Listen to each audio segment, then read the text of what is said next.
Koneksi antar materi modul 1.4 Budaya Positif. Saya Suparyadi SPD, PGP Angkatan 9 dari SMA Negeri 1 Sirandorung, Kabupaten Tapanuli Tengah, akan membuat simpulan mengenai peran saya dalam menciptakan budaya positif di sekolah. Terdapat 5 hal penting yang harus saya fahami untuk dapat menciptakan budaya positif di sekolah, yaitu, disiplin positif, motivasi perilaku manusia, posisi kontrol restitusi, keyakinan sekolah atau kelas, dan segitiga restitusi. Disiplin positif yaitu menanamkan motivasi untuk menjadi orang yang mereka inginkan dan menghargai diri sendiri dengan nilai-nilai yang mereka percaya. Hal yang perlu dilakukan adalah, pertama, mendorong tanggung jawab siswa. Disiplin positif bertujuan untuk mengembangkan sikap tanggung jawab siswa, membantu mereka mengambil alih peran dalam mengelola perilaku mereka sendiri berdasarkan nilai-nilai kebajikan.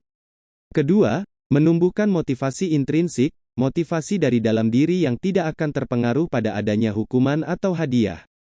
Ketiga, pembelajaran melalui konsekuensi, siswa diajarkan untuk mengambil tanggung jawab atas tindakan mereka dengan memahami konsekuensi dari perilaku mereka, baik positif maupun negatif. Dan yang terakhir adalah, pembelajaran dari kesalahan. Disiplin positif mendorong siswa untuk belajar dari kesalahan mereka dan mengembangkan keterampilan sosial yang lebih baik. Motivasi perilaku. Saya juga harus memahami ini untuk dapat menciptakan budaya positif di sekolah. Motivasi seseorang melakukan sesuatu didasari oleh 3 hal, yaitu, pertama, untuk menghindari ketidaknyamanan atau hukuman. Menghindari permasalahan yang mungkin muncul dan berpengaruh pada mereka secara fisik, psikologis, maupun tidak terpenuhinya kebutuhan mereka, bila mereka tidak melakukan tindakan tersebut. Kedua, untuk mendapatkan imbalan atau penghargaan dari orang lain. Melakukan sebuah tindakan untuk mendapatkan imbalan atau pujian dari orang lain yang menurut mereka penting dan mereka letakkan dalam dunia berkualitas mereka.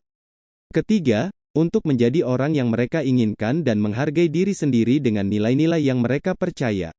Mereka melakukan sesuatu karena nilai-nilai yang mereka yakini dan hargai, dan mereka melakukannya karena mereka ingin menjadi orang yang melakukan nilai-nilai yang mereka yakini tersebut. Motivasi ketiga inilah yang disebut motivasi intrinsik. Seorang guru harus mampu mendorong dan menumbuhkan motivasi ini pada diri murid. Posisi kontrol guru, penghukum, pembuat rasa bersalah, teman, pemantau dan manajer.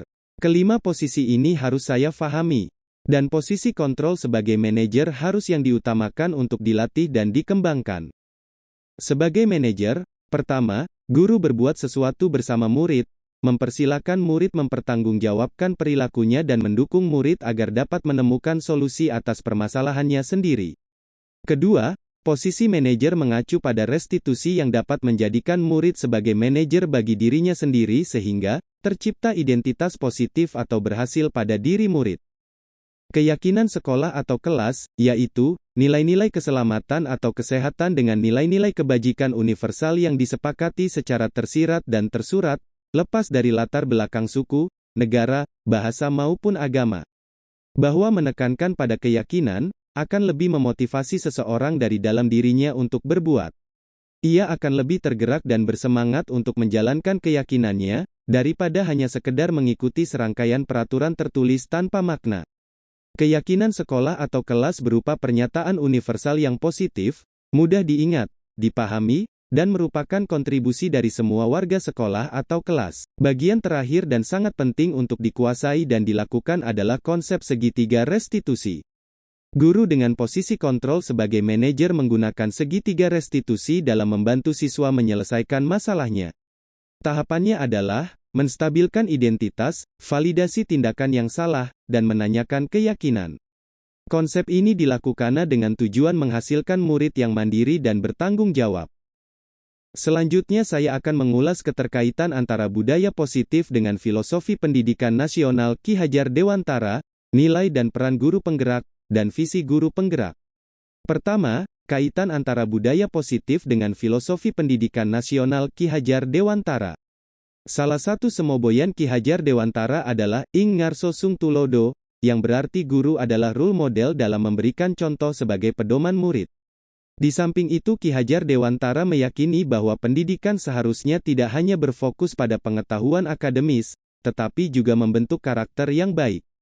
Dengan menanamkan budaya positif seperti sikap hormat, kejujuran, dan kerjasama, pendidikan akan menciptakan murid yang bukan hanya pandai secara akademis, tetapi juga memiliki nilai-nilai moral yang kuat.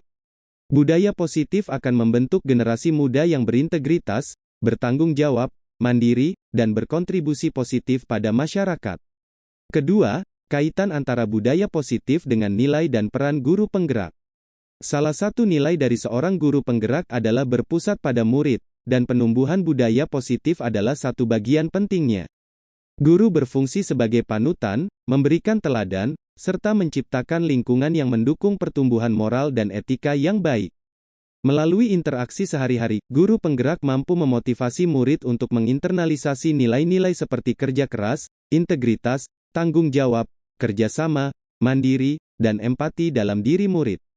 Dengan demikian, penanaman budaya positif ini berperan penting dalam membantu siswa memahami dan mengadopsi nilai-nilai tersebut, yang pada gilirannya dapat membentuk pribadi mereka menjadi individu yang berpikiran, dan berkontribusi positif dalam masyarakatnya kelak. Ketiga, kaitan antara budaya positif dengan visi guru penggerak. Visi guru penggerak akan diwujudkan dengan berbagai prakarsa perubahan. Prakarsa perubahan dipusatkan pada pembentukan profil pelajar Pancasila. Profil pelajar Pancasila jika disarikan lagi maka itu adalah budaya positif. Begitulah keterkaitan antara budaya positif dengan visi guru penggerak. Bahwa visi guru penggerak adalah membentuk budaya positif di sekolah atau kelas dengan berbagai prakarsa-prakarsa perubahan yang dijalankan. Selanjutnya saya akan membuat refleksi dari pemahaman saya tentang budaya positif dengan penerapannya di sekolah. Sebagai pertanyaan pemantiknya adalah, sejauh mana pemahaman Anda tentang konsep-konsep inti yang telah Anda pelajari di modul ini, yaitu disiplin positif, teori kontrol, teori motivasi, hukuman dan penghargaan, posisi kontrol guru, kebutuhan dasar manusia, keyakinan kelas, dan segitiga restitusi. pemahaman saya tentang konsep-konsep inti yang telah saya pelajari dalam modul ini sudah cukup baik, dan ini sangat penting untuk sukses dalam pendidikan dan pengelolaan kelas saya.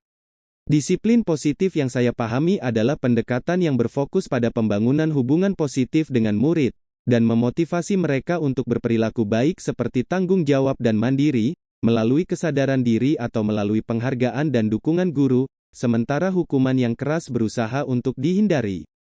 Teori kontrol membahas bagaimana guru harus bertindak dalam mengelola kelas dan perilaku murid. Kontrol guru terhadap murid diupayakan dengan cara yang meminimalkan gangguan dan menciptakan lingkungan belajar yang efektif. Teori motivasi berhubungan dengan cara guru memotivasi murid untuk belajar dengan memahami kebutuhan, minat, dan tujuan mereka agar tumbuh dari dalam diri murid. Hukuman dan penghargaan adalah alat dalam manajemen kelas yang digunakan untuk merespon perilaku murid, dengan hukuman yang digunakan sebagai konsekuensi negatif dan penghargaan sebagai konsekuensi positif. Meski keduanya ternyata tidak efektif dalam menumbuhkan dan menginternalkan budaya positif pada murid. Posisi kontrol guru adalah pendekatan di mana guru mengontrol lebih banyak aspek pembelajaran yaitu sebagai penghukum, pembuat rasa bersalah, teman, pemantau, dan manajer. Pilihan bijak seorang guru adalah posisi manajer agar kebutuhan dasar murid dapat terpenuhi dan membentuk kesadaran mandiri dalam membentuk budaya positif pada dirinya. Posisi manajer ini akan menggunakan segitiga restitusi dalam membantu pemecahan masalah murid.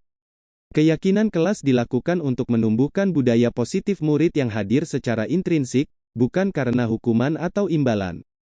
Adakah hal-hal yang menarik untuk Anda dan di luar dugaan? Hal menarik dan bahkan mengejutkan saya adalah ketika membaca dan mempelajari apa yang disampaikan oleh Alfikon.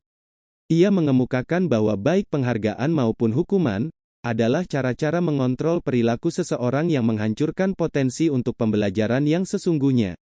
Dalam pengamatan beliau ditemukan bahwa penghargaan tidak efektif, penghargaan merusak hubungan, penghargaan mengurangi ketepatan, penghargaan menurunkan kualitas, penghargaan mematikan kreativitas, dan penghargaan menghukum. Motivasi dari dalam diri, intrinsik, lah yang harus terus ditanamkan dan dipupuk oleh guru. Ini karena motivasi intrinsik didorong oleh kepuasan pribadi, minat, dan rasa pencapaian yang datang dari dalam diri individu. Seseorang yang memiliki motivasi intrinsik merasa terdorong untuk melakukan sesuatu karena mereka menikmati aktivitas itu sendiri, merasa terlibat, dan merasakan sensasi prestasi saat mereka berhasil. Perubahan apa yang terjadi pada cara berpikir Anda dalam menciptakan budaya positif di kelas maupun sekolah Anda setelah mempelajari modul ini? Beberapa perubahan yang saya rasakan atau mulai saya rasakan adalah, pertama, saya sadar bahwa dalam menghadapi pelanggaran murid, saya masih sebagai penghukum, pembuat rasa bersalah dan paling bagus sebagai teman. Seharusnya posisi manajer yang saya pilih dan menggunakan segitiga restitusi dalam pemecahannya. Kedua, menjadi lebih terbuka terhadap perubahan paradigma pendidikan. Saya akan mulai lebih berfokus pada inklusivitas dalam menciptakan budaya positif. Ini berarti saya akan berupaya untuk menciptakan lingkungan di mana setiap murid merasa diterima, dihormati, dan diakui. Saya akan bekerja keras untuk menghilangkan segala bentuk diskriminasi, stereotip, dan prasangka yang dapat mengganggu budaya positif. Ketiga, semangat berkolaborasi dengan rekan sejawat. Saya akan lebih mendorong kolaborasi dan tim kerja di antara murid dan guru di sekolah. Saya akan memahami bahwa kolaborasi adalah kunci untuk menciptakan budaya positif yang mendukung pertumbuhan dan perkembangan semua individu.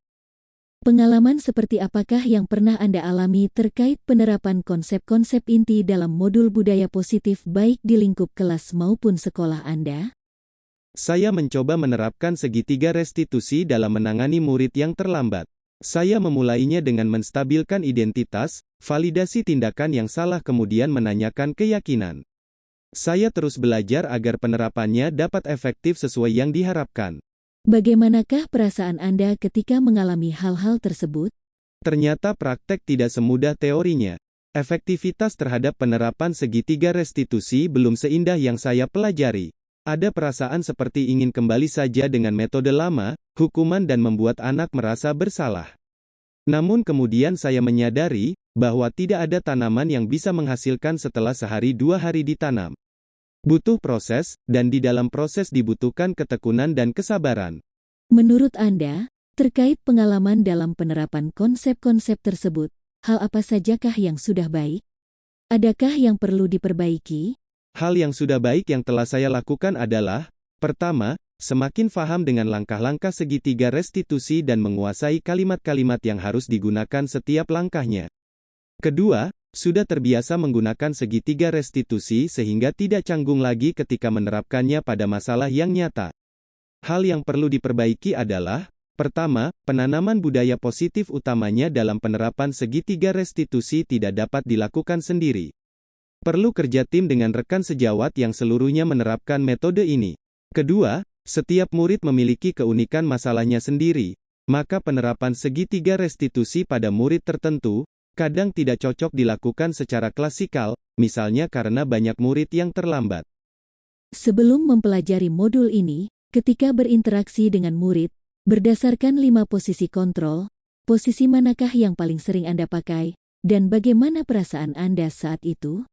Setelah mempelajari modul ini, posisi apa yang Anda pakai, dan bagaimana perasaan Anda sekarang? Apa perbedaannya? Posisi kontrol yang biasa saya gunakan adalah sebagai penghukum, sebagai teman, dan sebagai pembuat rasa bersalah. Porsi terbesar adalah sebagai teman dan pembuat rasa bersalah. Karena sudah terbiasa menggunakan ketiga posisi itu, maka saya merasa nyaman saja menerapkannya. Penerimaan murid terhadap saya juga terlihat bagus sehingga ketiga model itu tetap saya lakukan. Setelah mempelajari modul ini saya mencoba untuk menjadi manajer dan menggunakan segitiga restitusi dalam menangani pelanggaran murid. Perasaan lebih nyaman karena tidak harus melihat peraturan dan memikirkan konsekuensi yang harus saya berikan. Sebelum mempelajari modul ini, pernahkah Anda menerapkan segitiga restitusi ketika menghadapi permasalahan murid Anda? Jika iya, tahap mana yang Anda praktekkan dan bagaimana Anda mempraktekkannya? Saya sudah terbiasa menggunakan segitiga restitusi, meski ada satu sisi yang tidak saya lakukan, yaitu langkah awal, menstabilkan identitas. Tahap yang saya praktekkan adalah 2 tahap yang lain, yaitu validasi tindakan yang salah dan menanyakan keyakinan. Contoh ketika ada beberapa murid terlambat, yang saya lakukan adalah, pertama, murid yang terlambat saya kumpulkan. Kedua, masing-masing langsung saya tanyakan mengapa mereka terlambat. Ini disebut validasi tindakan yang salah, Kemudian saya kelompokkan berdasarkan kesamaan alasan mereka. Pengelompokan digunakan untuk menentukan konsekuensi terhadap pelanggaran yang dilakukan. Ketiga, kemudian saya tanyakan apa yang akan mereka lakukan agar pelanggaran tidak terulang. Ini disebut menanyakan keyakinan. Dan terakhir, murid mengerjakan konsekuensi yang saya tentukan sesuai kadar kesalahan mereka. Selain konsep-konsep yang disampaikan dalam modul ini, adakah hal-hal lain yang menurut Anda penting untuk dipelajari dalam proses menciptakan budaya positif baik di lingkungan kelas maupun sekolah? Hal yang menurut saya penting untuk dipelajari terkait dengan menciptakan budaya positif, yaitu manajemen konflik. Karena hubungan antara warga di sekolah dimungkinkan ada konflik saat berusaha menciptakan budaya positif. Demikian simpulan dan refleksi saya sebagai guru, dalam menerapkan budaya positif di sekolah. Terima kasih dan semoga bermanfaat.